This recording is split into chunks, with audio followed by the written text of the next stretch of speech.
Garantisado pa rin umano ang korupsyon sa ilalim ng nilagdaang 2026 national budget.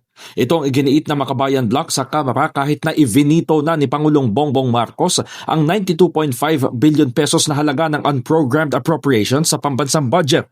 Ayon sa grupo ni na House Deputy Minority Leader Antonio Tino at Representatives Rene Luisco at Sara Elago, ang pinirmahang budget ni Pangulong Marcos ay nagtataguyod sa pork barrel system, patronage politics at systemic corruption sa pamahalaan. Pampalubag loob lamang nila ang pagveto sa mahigit 70 bilyong pisong UA at paglihis sa bilyong pisong pork barrel funds.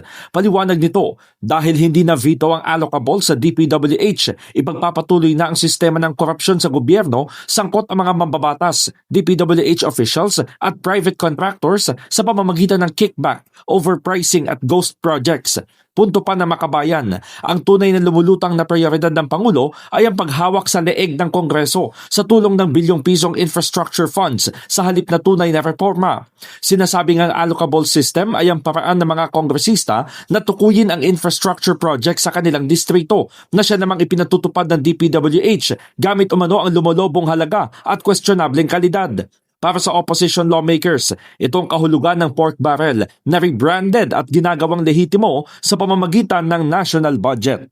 In the heart of changing lives, ako si Brigada Haji Caaminio ng 105.1 Brigada News FM Manila, The Music and News Authority.